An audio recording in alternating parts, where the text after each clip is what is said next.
Hello everyone, and thanks for tuning in to the Financial Investor channel. My name is Brent, and today we're going to be covering 3 stocks I am buying in October. So we're going to quickly recap September's buy. So in September, I had mentioned 3 stocks, 3 or 4 stocks I am buying in September. Now that was AbbVie, Microsoft, Intel, and CenturyLink, and I have them right here in the description. So I was looking to buy AbbVie as my number 1 purchase, but unfortunately I was I was already high in the position, and they had approved a leukemia drug that had future growth potential, and I was very correct on that.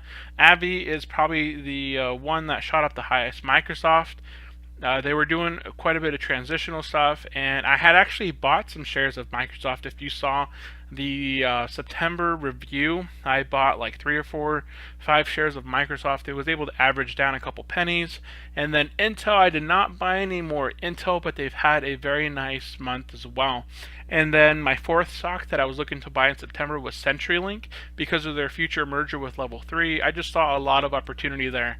So AbbVie, for the 1 month, they've had an increase of 17.04%. So unfortunately, I did not get to buy more shares of that, but they had a very great month. Microsoft had an increase of 3.5% for the last month.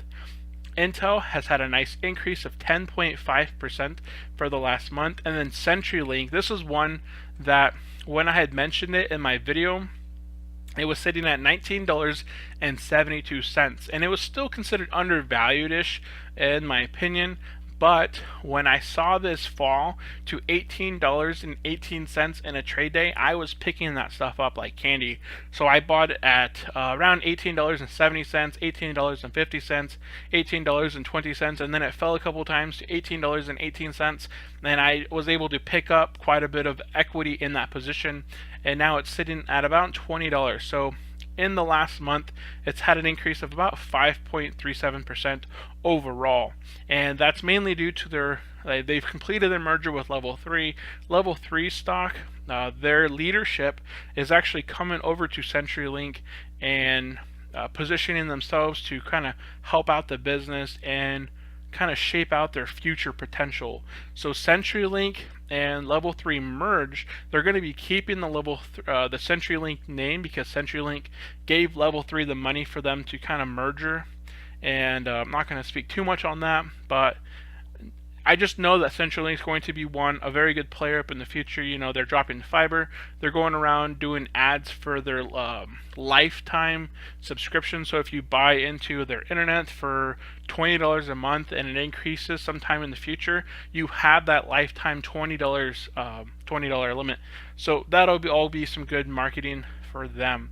So 3 stocks I am buying in October. These aren't in any specific order. Pepsi, I already hold. I am currently down 5%, or actually 3.53% in the position. I was down 5%. I bought more shares while I was down, and Pepsi is a great diversified stock. Their earnings just came out on Tuesday, and I have it here on my channel. PepsiCo released their 3rd quarter earnings per share. It was estimated at 148. They beat it. Oh, they had an earnings per share of 148, so they beat their estimated earnings per share by 4 cents. Their revenue was $16.2 billion, which is an increase of 1.3% from last year quarter. And I was looking at the Q8. I have it on my Facebook. I posted it on there on the Financial Investor Facebook. I posted links to their information here. But the main sector that had fallen for them was their North American beverages that actually had a dip of 3%, which cost them $5.3 billion. I don't think that cost them $5.3 billion. I think there was they had lost 3%. You could see it from their last year. You can actually see the differences there.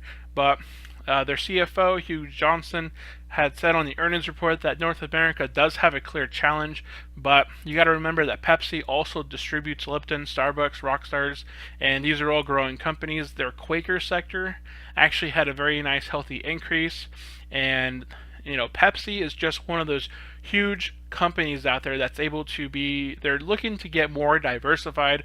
They're looking to get into more sectors. People are more health conscious, so I could see Pepsi releasing some health conscious drinks and some new snacks and stuff. So they do have a very good diversified uh, portfolio themselves. So that is Pepsi. And here, Pepsi, it's actually at a great buy. Normally, I don't buy stock unless it is considered undervalued. But Pepsi, it's such a great stock with good history, dividend history, payout ratios. That I bought into it a little bit trigger happy, and now I am slightly down in the position, but it's Pepsi, and I know that in the future, Pepsi will have no problem overcoming any sort of short-term obstacle. I can hold Pepsi for the long term, 10, 15, 30 years, and I know that I will get my money's worth in the stock and in the dividend income. So it's very reliable, and it is currently undervalued in my opinion. You can see that it's $110 a share.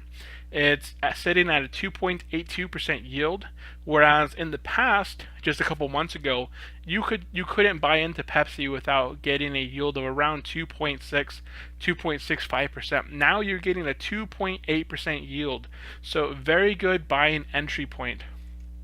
And on my graph here, you can see that Pepsi is only slightly in this graph. My numbers are a little bit kind of funky at times, but Pepsi is considered a good undervalued and buying opportunity right now, especially on the dip that it has taken from its earning report.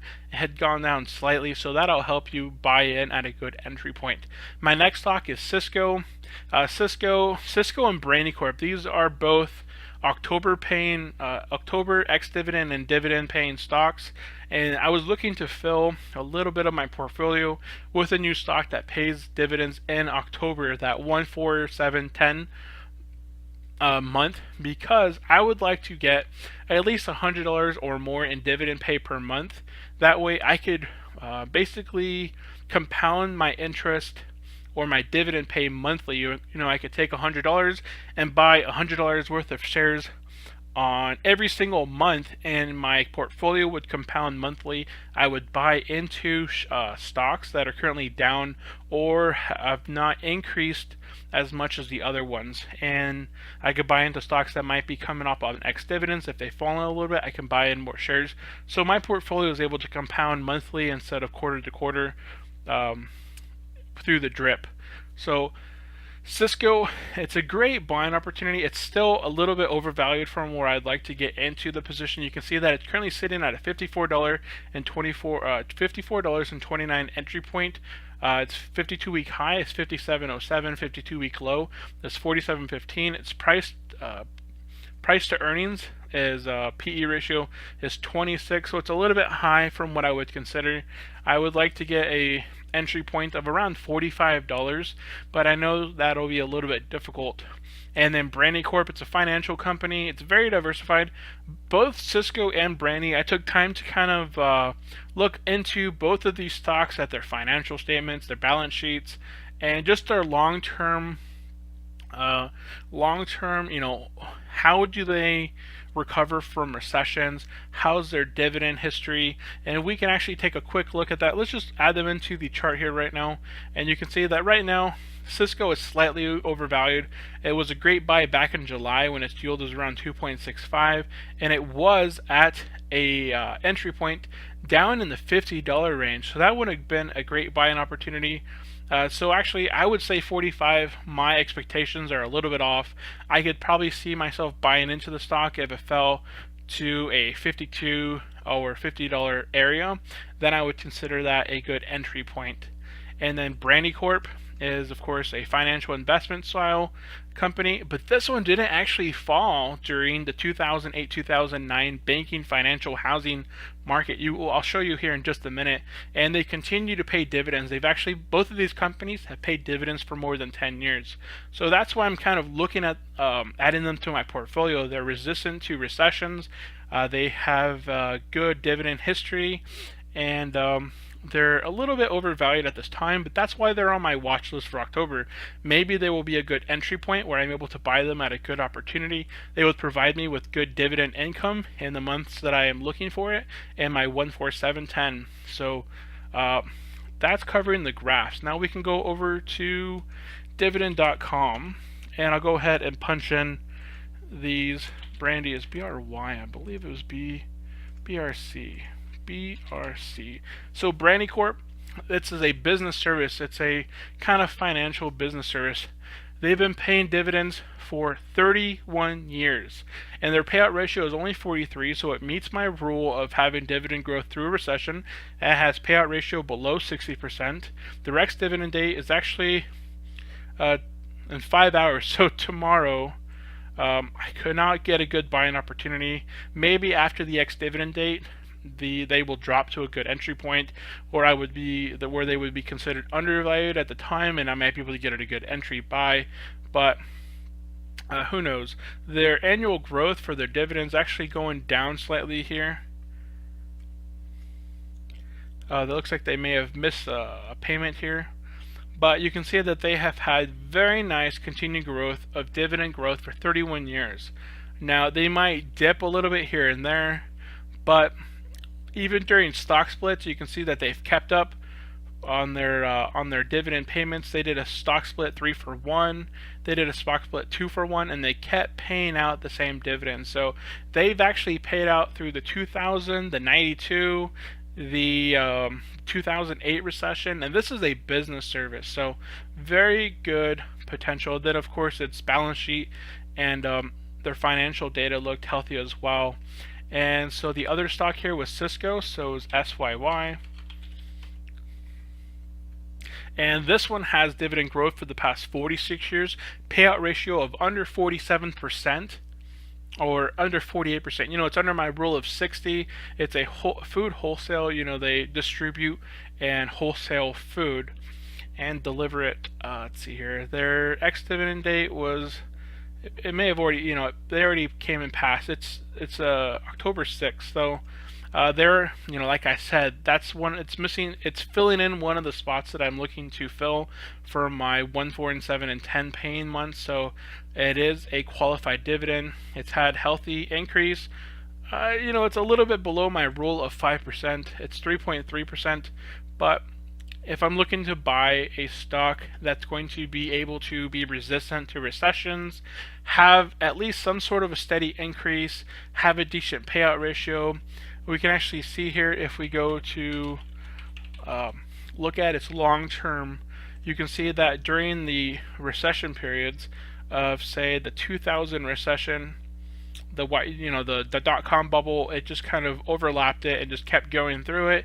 And then the 2008 recession, it did kind of get hit a little bit by it, but that would be a better opportunity to buy in. So it did dip by, let's just say, around 40% or less, which is less than the S&P 500 as a whole. And then it did recover it, and since it bottomed out, so if you would just held on to the stock, it would have recovered within, let's see here, it would have recovered within recovery periods around 5 years. You know, that's not too bad, but then you would still be up from that bottoming out point. If you just held on to the stock, you would have got paid that dividend payment. You would have got to buy more shares, average your position down, got a discount, and you would actually be up at least 69% from that point if you had just held on to that stock. And it's got good dividend history. You know, again, their PE ratio is a little bit high, but that's why I am kind of screening it and looking for a good buying opportunity. Cisco and Brandy Corp and Pepsi have gone up since I began tracking it a little bit more, and I've actually put in their information here. So if I had bought 600 shares or $600 worth of their stock, that would buy me 11 shares of Cisco, 16 shares of Brandy Corp, and 5 shares of Pepsi. I would have changed by so much. Their imported dividend is $1.32 per share for Cisco, 83 cents for Brandy Corp, and $3.22 per share for Pepsi, which accumulates a yield of around, you can see here, the 2.4 yield, 2.16, and 2.9, which would be an annual income for just $600 inputted into these stocks. I would get an annual income of around $14.52 for Cisco, $13.28 for Brandy, $16.10 for Pepsi, or every quarter I would get $3.63, $3.32, or $4.03. And you know, I'm looking to hold these stocks for the long term, so they may only pay out a small amount right now, but that money will get reinvested back into other stocks that may be down or back into the same company, allowing it to compound over time and pay me more and more. So those are my 3 stocks for the month of October that I'm tracking. I have Cisco, which is SYY, Brandy Corp, which is BRC, and Pepsi. So go ahead and leave me a comment in the comments below if you have any questions on these 3 stocks, on anything you have in mind, why I'm tracking them and such. So we'll go ahead and wait until the next month in November and take a look at these ones again and see how they did in the month of October and if they actually had a good buying opportunity. I'll let you know if I purchased any. So that is it for this video of 3 stocks I am looking to buy in October. So hopefully that was entertaining and fun. Thanks for tuning in, and I will see you next time.